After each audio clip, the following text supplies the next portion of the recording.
Hey guys, Shane here. So welcome to this inbox review of Thunder Model's 135th German Bergepanzer Hetzer Late, or as it's properly known as Bergepanzer 38T. This is the recovery variant of the 38T, or the same chassis that the Jagdpanzer 38 or Hetzer is based on, as well as machines like the Marder 3M and the Gepard.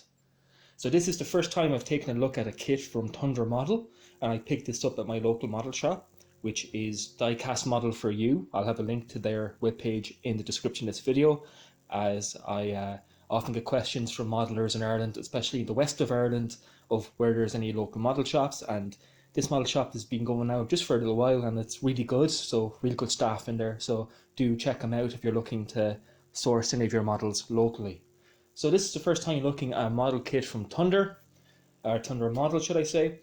And I'm not the biggest fan of the Hetzers, or the Jagdpanzer 38s. I think they're a little bit weird and silly, but I do like the recovery vehicles. And this machine is just different enough to draw my attention. And also too, I've heard a lot of people talking about Thunder Model, and I really wanted to kind of see what they were like. So I picked one up in the model shop to bring back and take a look. So first things first, we get a very glossy box with really attractive box art. Again, this box, one thing I will note, is really sturdy. This is a really tough box, high grade print on it. It's actually very attractive when you see it on the shelf, and as well, it being a tough box means that if you have to mail order anything, this will survive being mailed really well. We have some kit contents on one side, and then on the other we have a brief history that the camera is struggling to see because of the gloss. And then on the back we have some promos. I'm really looking forward to getting my hands on the Scammel Pioneer for a diorama I have planned with one of my Shermans in the future. And the cool thing about the box is it's an overleaf kind of pizza box style.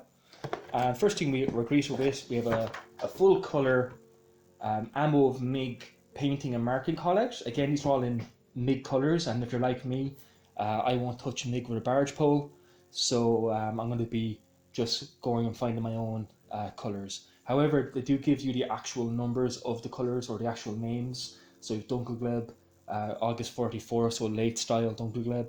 We have Rotbrand and other colours. So you can find these. So again, if you just do a quick Google search, you will find the colours from the paint system that you use.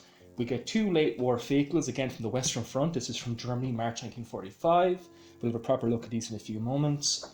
And we have another one from the Rhineland, 1945. So these are quite late war vehicles. We get our standard black and white booklet. Again, we'll take a proper look at this in a moment. And then all the plastic is in light grey, and they're either individually bagged or double bagged, or 2 sprues per bag, should I say. Again, these are really nicely laid out, and I'm not seeing any damage on the plastic in the bags. And then we have a Ziploc bag with some copper photo-etch, some brass photo-etch, some metal tow cables, this looks like nylon rods and a few other bits and pieces. So that's actually quite a nice goodie bag. Again, we'll have to take a proper look at all these contents of these boxes. So we're going to take a very quick look at the instruction manual. So again, this is a black and white booklet style. I'm not going to go step by step because I think you guys get the picture. So the instructions are black and white CG, or should I say CAD drawings.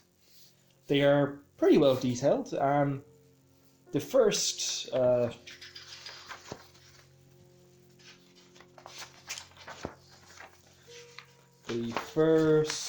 how many steps? The first about 18 or 19 steps will cover the running gear and the interior assemblies of this model. There is either a pretty full or a full interior. We do get an engine. The limited edition ones do come with an engine. So we do have our engine assembly here, which is covered from step 1 and 2.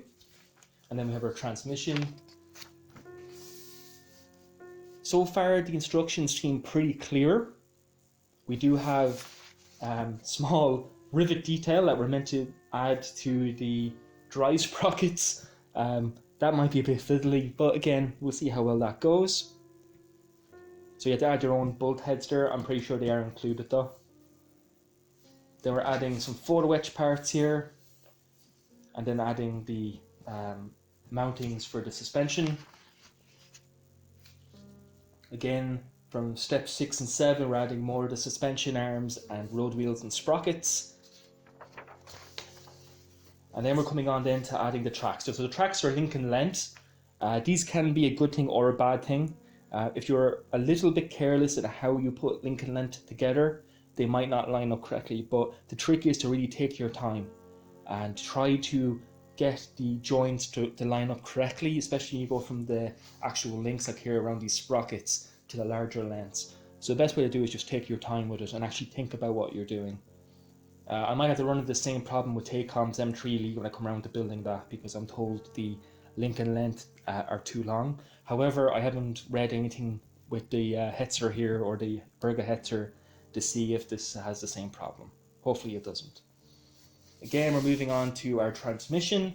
So that's from step 10 to 12. And the instructions are getting a little bit busier, but so far they are still pretty clear. 13, we have more details here with the transmission and steering columns. The steering column is actually quite unusual. I don't know if that's common for all German vehicles. It's like a crossbar that you just pull laterally, I believe, to make the to engage and disengage the transmission to turn the tracks, or something like that. I'm not entirely sure how it works. But we have more interior detail here. So we're into step 16 and we're still dealing with the interior for the driver's compartment. Then we're starting to apply the pulley system for the recovery winch, our firewall detail. We're adding our very small instrument panel here. So there's quite a few steps in this. It's around here that I found that the instruction manual starts getting a little bit busy. Just a lot starts happening for these next couple of steps. We're really starting from around here. From step 13 on, does it get a little bit clumsy. So again, take your time and work your way through it. Step 22, we're adding some of the Pioneer tools and recovery tools. And now we're moving on to step 23. And these are the actual assemblies for the crane that can mount onto the side of this vehicle. You can mount the crane both in the deployed and travel position. It's really up to you. Cool thing is we actually have Photo-etch fenders, that's cool because that means we can damage and warp and bend these and add battle damage in a really realistic manner that you can't really do, at least not with a lot of effort, to plastic. 26, we're adding some more of the pulley and winch assemblies here for this crane. Then we're mounting the crane. We do get a bit of nylon wire to do the cabling. Step 27 to 28, which are the final steps. We are mounting our pulleys. We have two options of pulley here depending on what type of variant we're going for. It's up to yourself. And then we have our blade assembly, and I believe the blade assembly is actually in resin if I remember correctly. So in all, the instructions seem okay, but then again you never really know how good an instruction booklet is until you go and build the kit. But from what I've seen, it looks pretty clear.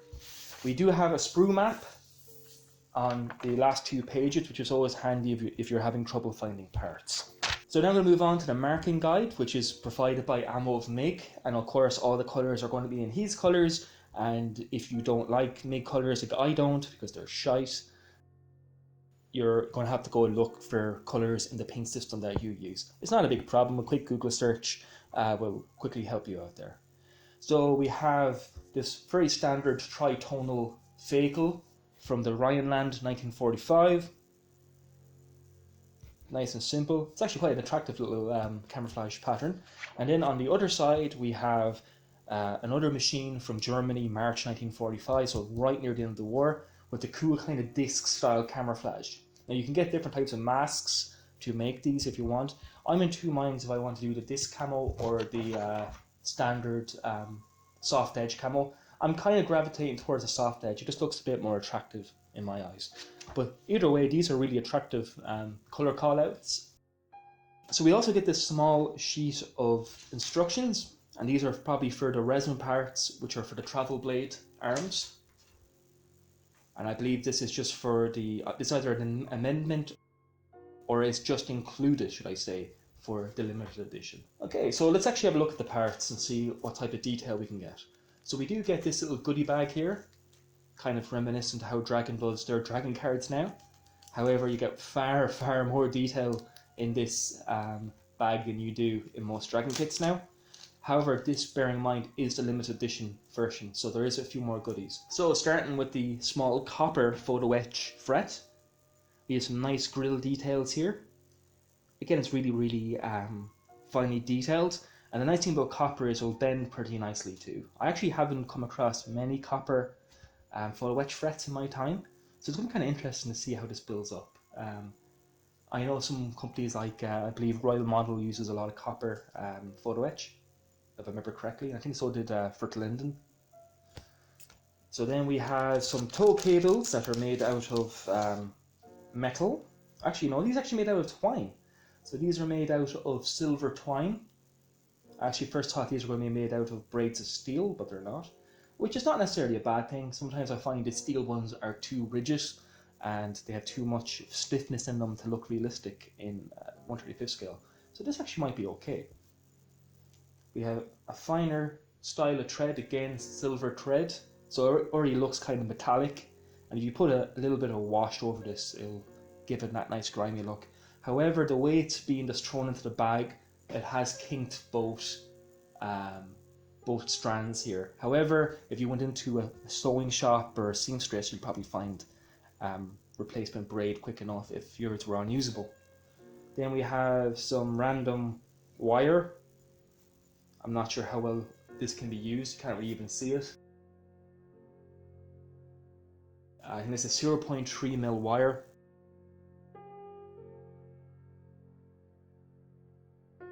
And that's for some of the rigging for the crane. However, if you just have brass wire, you can use that for this too, which I'll probably use, because this is bent the hell and back.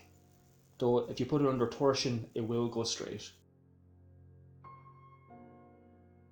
And then the remaining parts, we have some Photo-etch toe eyes here. Or not Photo-etch, cast resin. Again, the camera doesn't really want to pick that up. We get 3 of those. There's quite a bit of flash on these. I'm sure there probably is plastic alternatives. We get a small brass fret. I believe these are mounting brackets for the dozer blade. We get a nice heavy duty copper length of chain, as well as 2 small spools here, and a really wee and pre-coloured fret with our engine dials and instrument dials here. That's a really nice little detail. So that is the goodie bag for the limited edition version. I believe the standard production version is a little bit more simplistic in what you get in the box. So we're going to start looking at the larger sprues first. So we're going to start with the lower hull tub, which is 1 piece. Very relieved to see that there's no pin marks in the interior of the hull tub. That is a biggie, because after all, this is an open top vehicle, and if this was full of pin marks, you'd have to actually fill them all. And there's one thing I hate, which I'm working on Bronco's Horsa glider, and that bastard's full of pin marks. So I've been spending more time sanding that bastard than building him. So it's really a relief to see that Tundra model actually used some common sense and didn't put any pin marks in the interior of an open top vehicle. And the same with the underside here too. No pin marks or ejector pin marks either. No flashing. We do have some pretty nice crisp underside detail. We do have some plastic cooling lines. I don't know how well you guys can see that. And that's just kind of a wavy pattern that forms in the plastic as it dries. However, it does not damage the finish in any way, and once you prime it, you can't see it. So it's not a defect of any way, shape or form. Then we move on to the inner face of the upper hull, and once again, no pin marks. That is really impressive. I'm actually really impressed by that. Just for the simple fact being is that when you get interior vehicles or open top vehicles, you spend more time filling pin marks than you do actually building the model, and that is wonderful to see that Tundra model have taken that into account. Again, the upper detail is crisp. It wouldn't be as crisp as say a Dragon upper hull. However, it's not bad. It is not bad, to say the least.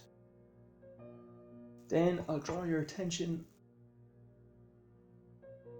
to these. So these are the little rivet heads for the drive sprockets. So they're not as fiddly as I feared, and they will go together pretty easily. Just be careful not to lose any of them. Then we have some plastic Shorzen plates or side skirts. Now I was wrong here. I thought these were going to be a Photo-etch or Photo-etch parts, because on the instruction it said CA. However, and just out of habit, many Dragon kits, their Photo-etches off like P or CA depending. So I was wrong there. These are in fact plastic. They are kind of thick. However, I'm pretty sure there are Photo-etch upgrade sets available. I do see a little bit of flash here. Or is that flash? Yeah, so a little bit of flash on some of these bracket arms, but nothing too crazy. Again, really nice detail on the firewall here. Nice rivets and nice engraved detail. Again, really nice detail on the engine deck. We do have some small pin marks, nothing crazy, on the inner faces of the Shorzen plates, but to be honest with you, that's not a problem. You're never going to see them. You can sand them flat and leave them at that if you wish. You can fill them if you want, if you're really like worried about it, but I wouldn't bother me arse, because you're never going to see it. So this is B sprue. So we have a lot of interior parts in this. So we're going to start with these large transmission drums. Again, nice detail. It is sharp enough. It's not the crispest I've ever seen, but it's not too bad.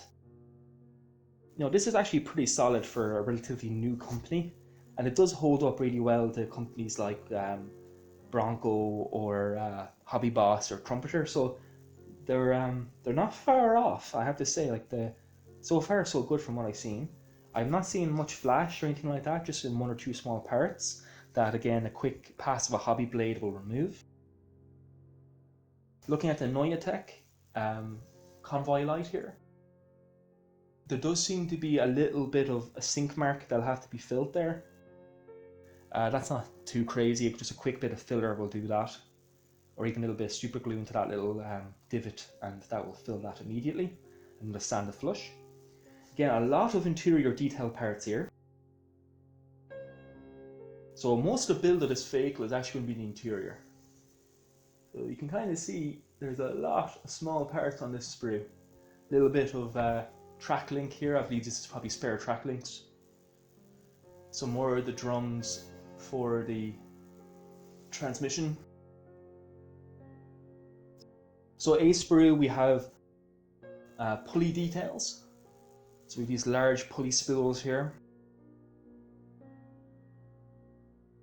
Again, hook and winch details. I believe this is the cover for the spool, I believe, or is it? I actually haven't a clue what that is. Though it does seem to have some wooden texture on that. I don't know how well you boys can see that. A little bit of part that popped off the sprue here. However, it did not take a chunk out of the plastic, which is always a relief to see. So it's not damaged. We have one of the crane arms here, which I'm happy to see is in one piece. So there's not going to be a dirty seam line down the middle that you have to fill in sand. As with small pieces like this, it's very easy to oblong a round piece when it's that small. So that is really nice that all of the crane pieces are actually one piece. You just have to carefully just sand down the locator tabs and that'll be fine. Nothing too crazy there. We have some small pulley detail here. Again, detail is pretty sharp and quite crisp, and should build up quite nicely. I'm not seeing a lot of parts that are going to require a lot of cleanup either, which is always nice to see. Then we have this double bag sprue. This is the parts with our running gear and tracks and suspensions. So we have our idler and ride sprockets. Again, some very fine rivet detail, especially on the sprockets and idlers, are really nice. Then we move on to their big ass road wheels. Again, very iconic with the 38T family.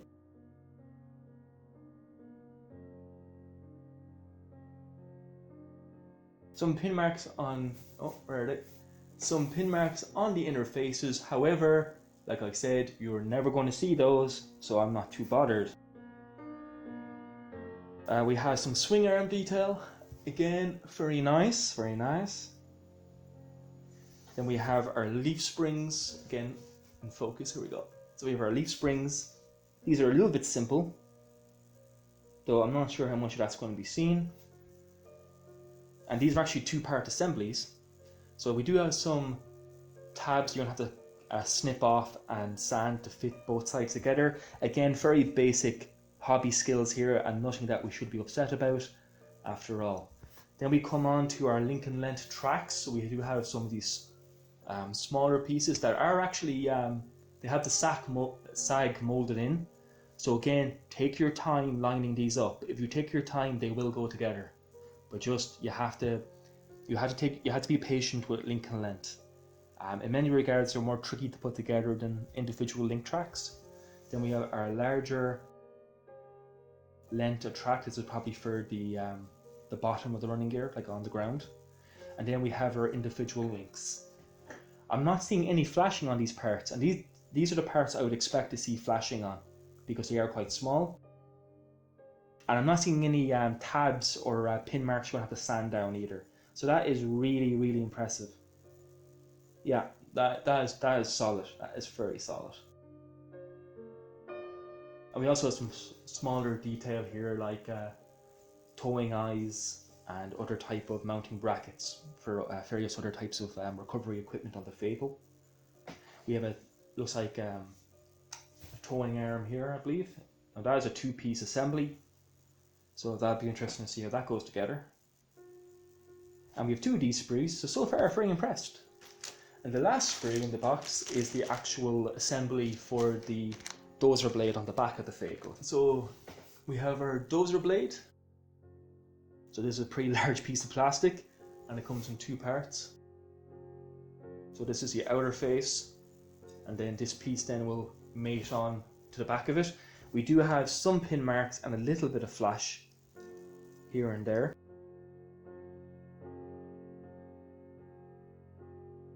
So a little bit of cleanup will be necessary, but nothing too crazy. I don't know, yeah, so we have a little bit of bent plastic here. So I don't know if that's going to be a problem, but it is kind of warped a little bit, that little tongue here. I don't know, yeah, that's going to slot into this little area here. So that's going to be, I'm going to have to carefully like bend that back to shape. But again, that's just how it was packaged in the sprue. Then we have the actual arms themselves. Again, pretty simple detail on these, just a few engraved lines. And then we have a few other smaller bracket details again then for the spade itself. And I believe then this is our exhaust, which is a two-piece. Not too worried about that. I tend to texture my exhausts anyway, so I can actually hide that seam pretty easily. And with that, that's all the parts of this kit. I have my inbox review of Thunder Models German Bergepanzer Hetzer Late. So my impressions of this kit is it actually looks pretty solid. It should be a little bit of an involved build, especially with a pretty extensive interior. However, it should go together pretty well. The plastic quality is actually pretty solid. I wasn't really sure what to expect, so I don't think we'll have many problems building this. You might have noticed, and I just noticed it there myself, that there's no decals in this kit, and I don't think that's by mistake, as there's only like 101 or 100 of these vehicles ever actually built out of about 180 or so of these ordered. So I imagine a lot of these were just thrown out in the last few weeks or few months of the war. However, if you do want to add like Bokenkreuz or whatever to these things, most of us will have pretty extensive spares. So it's not really a big problem. It's just something that I just thought I'd mention just in case you thought I missed it. So in all, yeah, this is a really nice kit. I'm looking forward to seeing some more from Thunder Model, especially their Scammel Pioneer whenever that comes out. I'm quite looking forward to building that because I have a cool diorama in mind for that. So in all, yeah, I would recommend these kits. These are a modeler's kit though, if you get me. So don't expect a pretty quick build, but it should be a pretty enjoyable build, I find, you know. So with that said, I'm looking forward to building this, but I have a few things to clear off my backlog first. I need to finish my half track first and foremost, and once that's out of the way, we'll get working on this bad boy. So thank you for watching, guys. I've been Shane, happy modelling, and I'll catch you in the next video.